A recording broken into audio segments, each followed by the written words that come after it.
Good morning and welcome to this very special presentation on the last week of September. Well, isn't that scary? Yes, it is the last week of September and we'd like to welcome you all to our studios.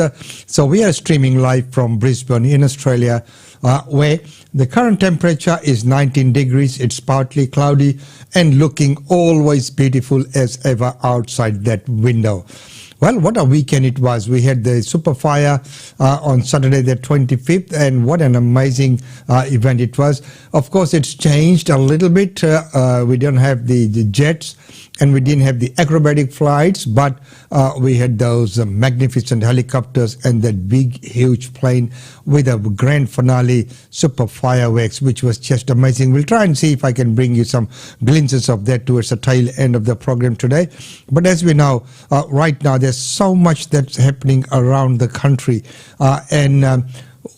Talking about global scale, we've had the Quad meeting in US where our Prime Minister Modi, and of course Joe Biden and the Japanese Prime Ministers met, and they discussed lots of things. And one of the things was security in the Indo-Pacific region.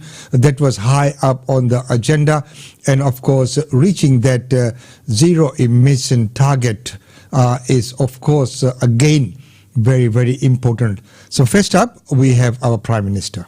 None of us are safe unless all of us are safe. So this is the most urgent priority for Indo-Pacific nations. Already we've delivered more than 3 million doses to countries across our region, and millions more doses are on their way. We've also contributed $130 million to the COVAX Advanced Market Commitment, which has delivered over 51 million doses to Southeast Asia and 1.7 million doses to our Pacific family and Timor-Leste. And we're investing more than $620 million to procure millions of vaccine doses and providing technical advice, training of health workers and cold chain support to our friends and our neighbours. Now, this includes a $100 million contribution to the Quad vaccine partnership with our good friends the United States, India and Japan. This will support a boost in production by at least 1 billion doses by the end of 2022 and provide access to vaccines and delivery support to countries across the Indo-Pacific. Now, the global strategic environment has rapidly changed, indeed deteriorated in many respects, particularly in the Indo-Pacific region where we live here in Australia. The changes we face are many, whether it's tensions over territorial claims, there is rapid military modernisation, foreign interference, cyber threats, disinformation, and indeed economic coercion. Meeting these challenges requires cooperation and a common purpose amongst like-minded nations and all who share that purpose of peace, stability and security, to enhance these as the outcomes that benefit all peoples from wherever they come and whatever their perspectives. Australia's interests are inextricably linked to an open, inclusive and resilient Indo-Pacific, a region where the rights of all states, no matter how large or how small, are protected. This is what we believe. Australia continues to work constructively on this goal with agency and purpose and commitment, passionately building a network of partnerships and relationships that support these goals, contributing to, with our Pacific family through the Pacific Islands Forum, with our ASEAN friends, very much at the heart of our own Indo-Pacific vision, through the Quad, with a practical agenda for peace, contribution and security in our region, with our many bilateral strategic partners, comprehensive strategic partners, and with our long-standing friends and allies, the United States and the United Kingdom. Strengthened, of course, further last week with the announcement of our new enhanced trilateral security partnership, AUKUS, designed to further the cause of peace, stability and security in the Indo-Pacific region for the benefit of all who live within that region. We have one global atmosphere, and it's in our shared interests to work with each other in this way. That's why we're helping other countries reduce their emissions and build resilience to climate change too. It's why we've set aside $1.5 billion in practical climate finance globally, and it will have a particular focus on our Pacific family, dealing directly. We're up for this global challenge. We're up for achieving net zero emissions, a challenge that we know will be met in partnership, and that unless we all get there, well, we will not achieve our goal.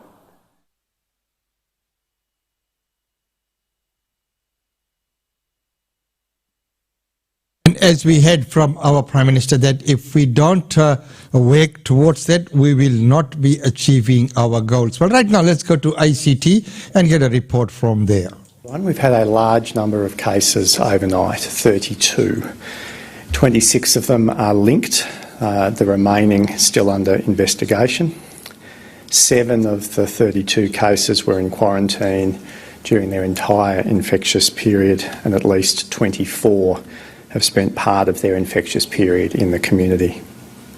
As we indicated yesterday, there are cases at the Calvary Hayden Residential Aged Care Facility, a number of them today, both amongst residents and staff. Work is continuing with the operators and residents at the facility, and Dr Coleman will have some further information on this. We have 10 currently hospitalised, 4 in intensive care and 3 requiring ventilation. There were 2,952 tests yesterday. The Watson pop-up testing site is now available at the Neighbourhood Oval in Watson for any resident in the area who has even the mildest of symptoms. So if you are a Watson resident, please get tested either at this pop-up clinic at the Neighbourhood Oval or via the Exhibition Park clinic this weekend. On the vaccination front, I'm pleased to be able to advise that we have continued our positive discussions with the Commonwealth in relation to the supply of Pfizer for October, and we have been able to resolve most of our concerns. A small number of matters remain to be finalised over the weekend, and we will provide a further update early next week.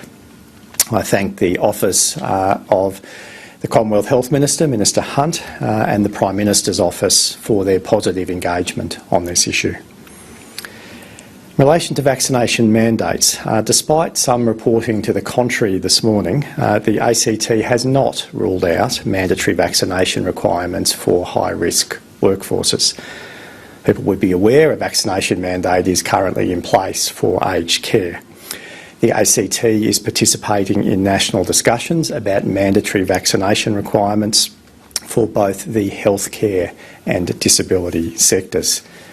It is anticipated that an agreed national recommendation will come to National Cabinet in October. We have already commenced consultation with stakeholders across the ACT public sector as to how to effectively implement mandatory vaccination for particular high-risk workforces across the ACT government. So this is our responsibility as an employer, as distinct from public health mandates that would apply across all settings. And thank you very much for that report from ICT. And of course, as you heard from him, he highlighted the support and he thanked the Prime Minister. And of course, JP Soni Saab is also saying greatest PM so far. Couldn't agree more, well said. Well, right now, let's go to New South Wales. Good morning, everybody. It's wonderful to be here in Macquarie Fields at one of our fantastic vaccination hubs, seeing enthusiastic people getting their jabs. And I just wanted to make the really critical point today of thanking our communities in Western and Southwestern Sydney who've done an unbelievable job in coming forward to get vaccinated. We've seen vaccination rates go through the roof, and in every local government area of concern we've had at least 80% of first doses. In some communities, in Blacktown and Campbelltown, we've had over 90%.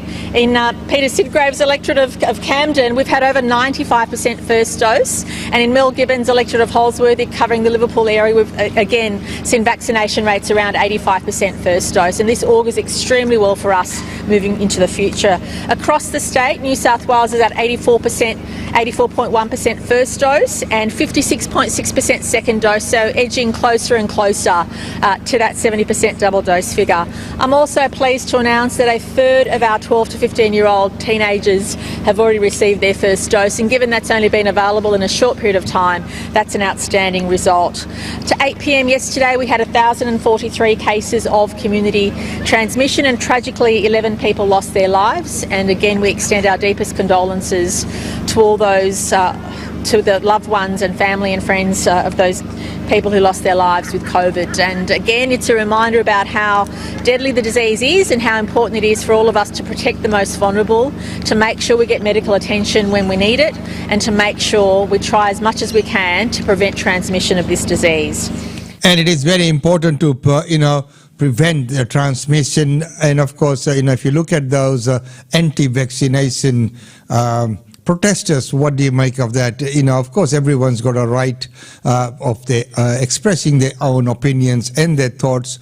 But hey, when you look at the general health and the public interest, the common sense should prevail. Well, right now, after New South Wales, let's go to Tasmania.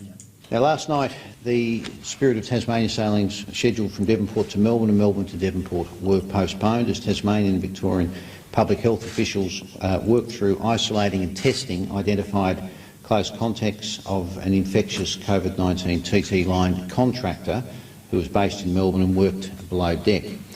A total of 17 primary close contacts have been identified who had contact in Melbourne on Monday or Tuesday of this last week. To be clear, no primary close contacts have been identified in any crew who have had contact with passengers. In regards to the primary close contact crew, 9 were identified as being in Tasmania and were placed immediately into hotel quarantine from the ship, and 1 had already left the ship and had gone home. Another 2 primary close contacts in Tasmania were identified overnight. They were contacted immediately, quarantined and tested.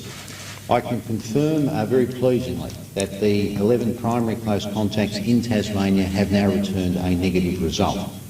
They will be quarantined for 14 days with further testing during this time. There are another 6 primary close contact crew who are currently interstate, and public health is working closely with the TT line and obviously the public health officials interstate as well to organise their testing. We know at this stage that 2 of those 6 have also returned negative results. Public health has advised the risk to passengers remains very low, and as a result they've been able to disembark the ship if they wish or remain on the ship awaiting further updates. The onboard COVID safety measures put in place by the TT line are robust and are very well practiced, including frequent cleaning and mask wearing for all those on board. And I'd like to thank TT line management and crew for the professional way in which they worked with public health last night. I was speaking with the CEO this morning at 6:30 a.m. In terms of how we would manage matters at Station Pier, and I can very pleased to report that I took a phone call not that long ago on my way down here from somebody that's on Station Pier that was concerned, obviously, if you're a South Australian travelling through or someone returning to Tasmania using the COVID route, that once you've disembarked the ship and left and were to leave Station Pier, that then you would have been classed as being somebody in Victoria and into quarantine when you arrived here, as opposed to someone coming through and being able to go about their business. So we've worked out a system and they are now, I'll say, happily ensconced on Station Pier waiting for the next sailing of the ship, and their COVID arrangements have been preserved.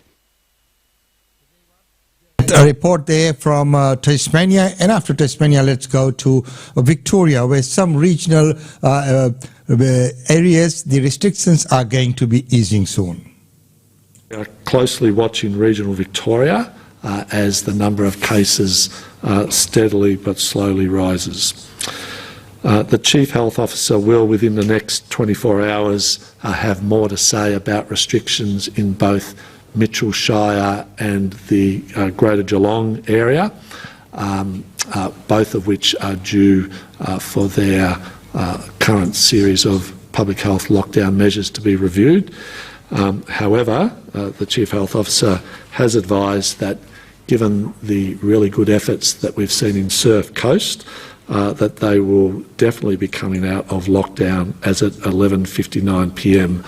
Tomorrow, Sunday the 26th. In regards to Greater Geelong, things are looking relatively positive. There are still a couple of investigations and data being run down with the local public health unit, but there are still some cases there. There were 3 new cases reported from today. 2 are known social contacts and 1 is being investigated. And as I say, Surf Coast, there was just the 1 case, a new case at a business identified through staff surveillance testing at that facility. There was also another new case in the Corangamite Shire. This was linked directly to the Ballarat case from yesterday and has seen a large number of exposure sites across southwestern Victoria. Some 33 have been uploaded onto the department's website yesterday. Whilst mostly Tier 2, nonetheless there are some Tier 1 sites, and I would encourage anyone who'd been to those sites to clearly get tested and follow the appropriate instructions as to how to get tested and isolate and deal with the issues. Additional testing has been set up in that southwestern part of Victoria through our friends at Barwon Health.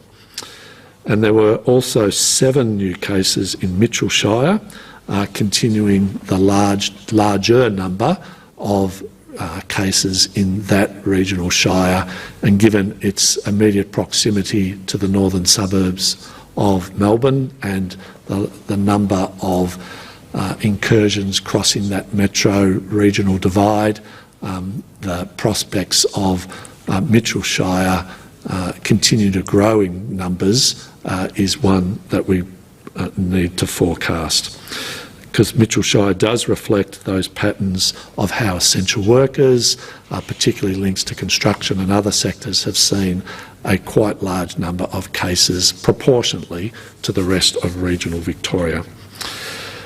That gives us an opportunity, obviously, to stress that that if you don't have to move across the regional boundaries, then you should not be. That is what is seeding infections into the regions, largely from Metro Melbourne. But of course, if you are, through a permitted reason or an essential worker, able to do so, you take your restrictions with you as you travel from the region, from the city into the regions. We continue to see, unfortunately, so many of the cases, both in metro and the regional settings, being areas of people, whether it's seeded from a workplace or a particular sector, into social settings. The majority of today's numbers, come from transmissions in homes and families, in social settings. People leaning into the prospect of, it doesn't apply to me, I've always looked after, for very good reasons, my family, I'm going to just have dinner with my family, my parents, my grandparents, I'm looking after my wider family's little kids, all the things that in normal times we take to be our total obligations as community members, but which in these times, with large numbers of social transmissions of COVID virus, spreads the virus. So please, the public health rules are there for the very good reason of seeking to minimise transmission, whilst we at the same time seek to maximise vaccination rates. So maximising the vaccination rates, and of course, as he mentioned, that many times people say, oh yeah, not me, why, it's not going to happen to me, I'm just going to see grandma, grandpa or whatever, that we are all a close family. But no, it does not discriminate, so the COVID does not discriminate, anyone could win.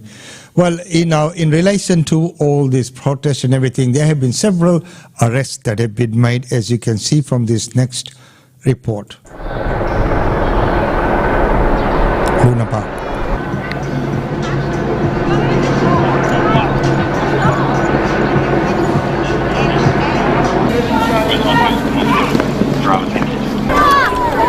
Put your hands behind your back! Do not hit police! I'm not resisting. I'm not resisting. Yeah. I will on top of head. I will. Yeah, I do. I just need to get out. Victorian police doing the wrong job! Doing the wrong job, Vic Paul. F you! Yeah, f you, dog! Hey. F you, mate!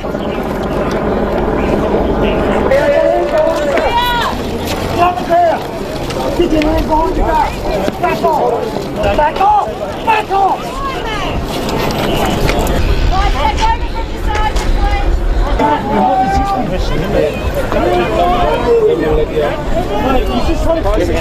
Trying to be joking. Tell them I'm a grandmother. Kids over there. I want to go see my cousins.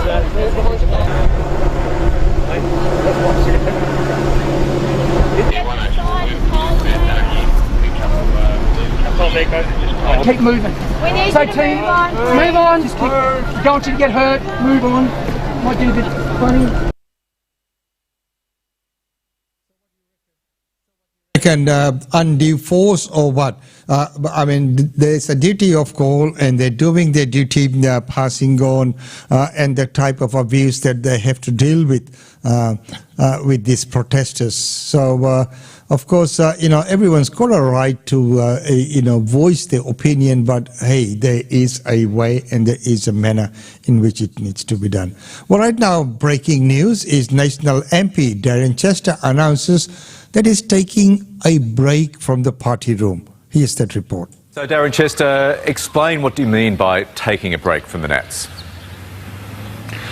Well, basically, Michael, I've taken the view that through sadness more than anything else, a bit of frustration, I admit, there's probably time for me to take a break from the party room meetings and the organised activities and really focus on the issues here in my own community, particularly around the recovery from the drought, the bushfires and also the coronavirus impacts. And I felt that I needed some time away from some of my colleagues because, quite frankly, I was becoming increasingly disappointed with some of their public commentary. Now, I strongly believe in the Nationals. I strongly believe that regional Australia needs a powerful voice in the Parliament, but it needs to be a sensible voice, and I've become disappointed with some of the comments of a minority of my colleagues. I called them out publicly at the time. I raised my issues with them privately to no avail, and I've just felt disappointed that there was no real support there to pull them into line and just to moderate their comments at a time when Australia's going through a really tough time. To have some of the comments being made by my colleagues was really, it was offensive to me, it was disrespectful to my communities, and I felt that I really need to take some time now just to reflect on what I might do in terms of my public life going forward. OK, now we're talking about the likes of George Christensen and Matt Canavan. George Christensen, I guess, in particular, in response to his often out there views on things, Barnaby Joyce says, well, he can't gag his MPs, every MP has a right to speak. He's right, though, isn't he? Well, you're right, Michael. Everyone respects the freedom of speech here in Australia, but freedom of speech comes with certain responsibilities as well.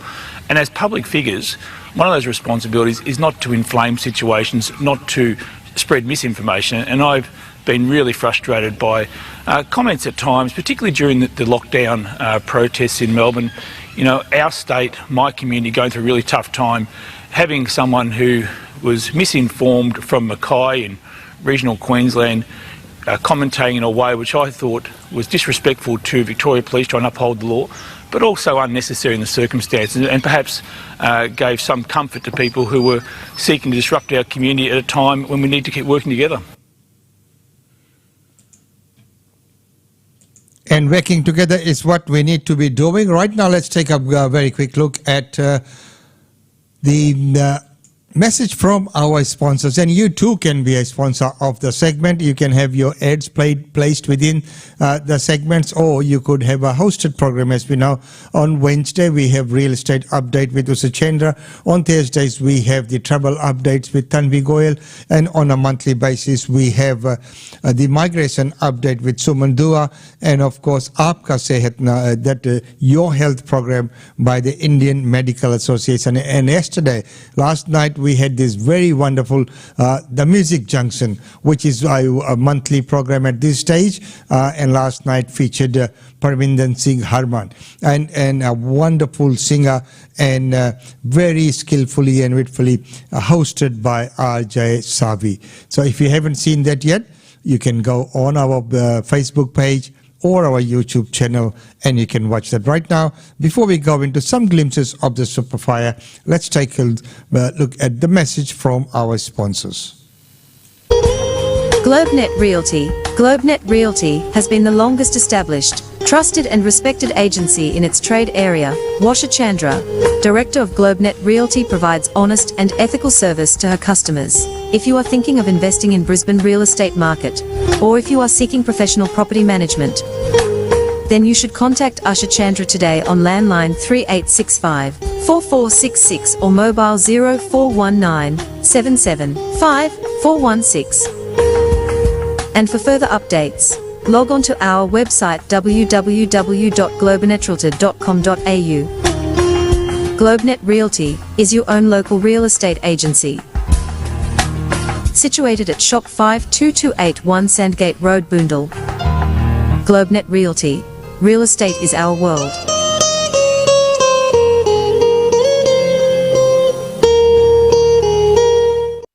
Real estate is there. Well, as I mentioned before, that don't forget that on Wednesday we'll have Usha Chandra here with the latest updates.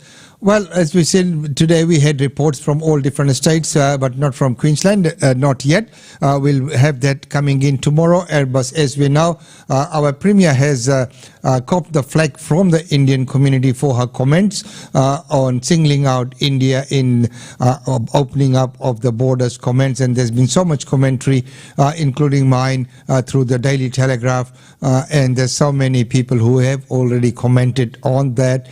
And thank you so much for all your comments and concerns. Yes, as I mentioned in my original remark, that an apology would be good.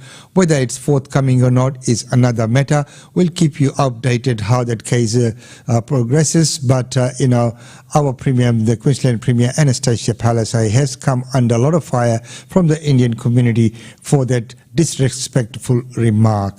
Well, right now, let's take a look at, as I mentioned before, just a few glimpses. One day we will put all this together in a proper edited format to show you all the Superfire.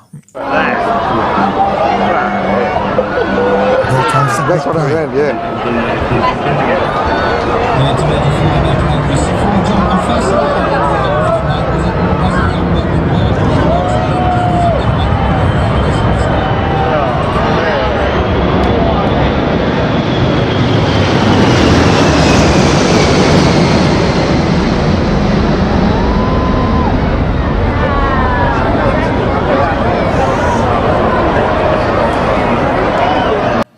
These are all of my own clips, which had the chance of getting a few clips done yesterday.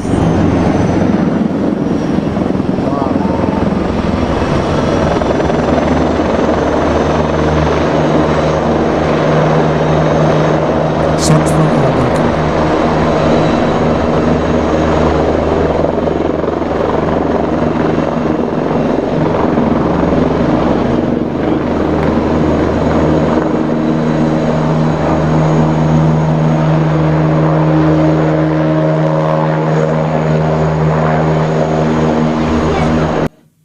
How skillful are they?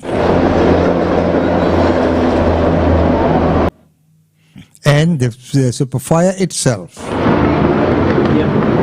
don't go too high.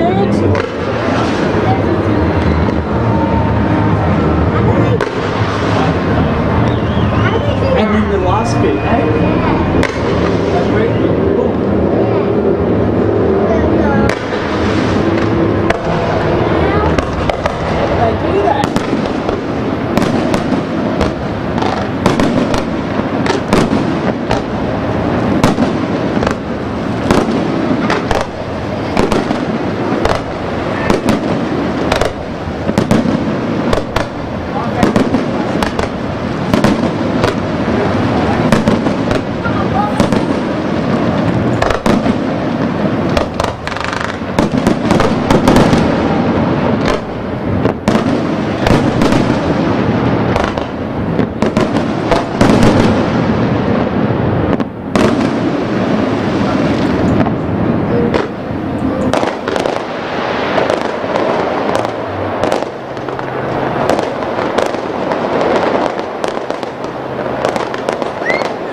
So there were, ladies and gentlemen, the glimpses of the fireworks, the super fireworks, is from our balcony there.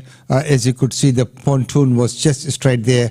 Of course, we have got a slightly limited view on the side, but nevertheless, it was amazing this year. It was very well done. Of course, as I mentioned before, that the fighter jet did not arrive this year, and of course we didn't have the those little Red Baron, the Acrobat planes this year. So we had the helicopter and the big aircraft carrier. Well, ladies and gentlemen, that's about all for today. Until tomorrow, it's good. Remember, tomorrow we'll have the Daily India report once again back on from so that's Tuesday through till Saturday. And don't forget that this Saturday we also we'll have the IMA's Aapka Sehat as well. So until tomorrow, it's goodbye from me. Stay safe and look after yourself.